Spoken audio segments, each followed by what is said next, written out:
আসসালামাইকুম গাইস। আসলে এই মুহূর্তে বাংলাদেশের আপনার ঢাকা শহর, ঢাকা বিজয় সরণি এখানে আছি। এই জায়গায় আমরা উপরে টিনের চালের কাজ করতেছি এখানে। আর ওই যে দেখেন আমার পিছনে বিজয় সরণি মোড়টা আছে।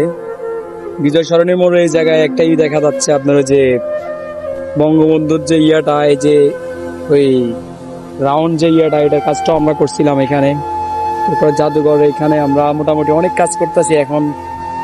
ছাদের উপরে প্রচন্ড পরিমাণে গরম পড়তেছে, বাট অনেক বেশি গরম। মানে আসলে সবাই তো বলে শুধু বিদেশে কষ্ট, প্রবাস জীবন। আমার কাছে মনে হয় কি আসলে প্রবাসের মতন ঢাকা শহর, আমাদের যে সমস্ত বাইরা আছে আমাদের সবার আসলে মানে বাংলাদেশটা এখন প্রবাসের চেয়ে আসলে কোনো অংশে কম না। ঢাকা শহরটা বিশেষ করে এক্সটেনশন লাইব্রেরির কাজ যারা করে, স্যানিটারি কাজ, বাট সব কাজে মোটামুটি ভালোই কষ্ট। আমরা তো হচ্ছে গিয়ে ওয়েল্ডার হিসেবে আছি। দেখেন আমার পিছনে এই যে বিজয় সরণি মোড়টা আছে, এখানে এই যে আমরা কাজ করতেছি, এই জায়গায় টিম চেঞ্জ করতেছি। পরে এই যে আমার সাথে আরেকটা ভাই আছে, আরো লোকজন ছিল, তো সবাই হচ্ছে চলে গিয়েছে। তো আমরা এই যে এইখানে কাজ করতেছি এই বিল্ডিংটার উপরে। অনেক গরম, অনেক রোদ পড়তেছে এই জায়গায়।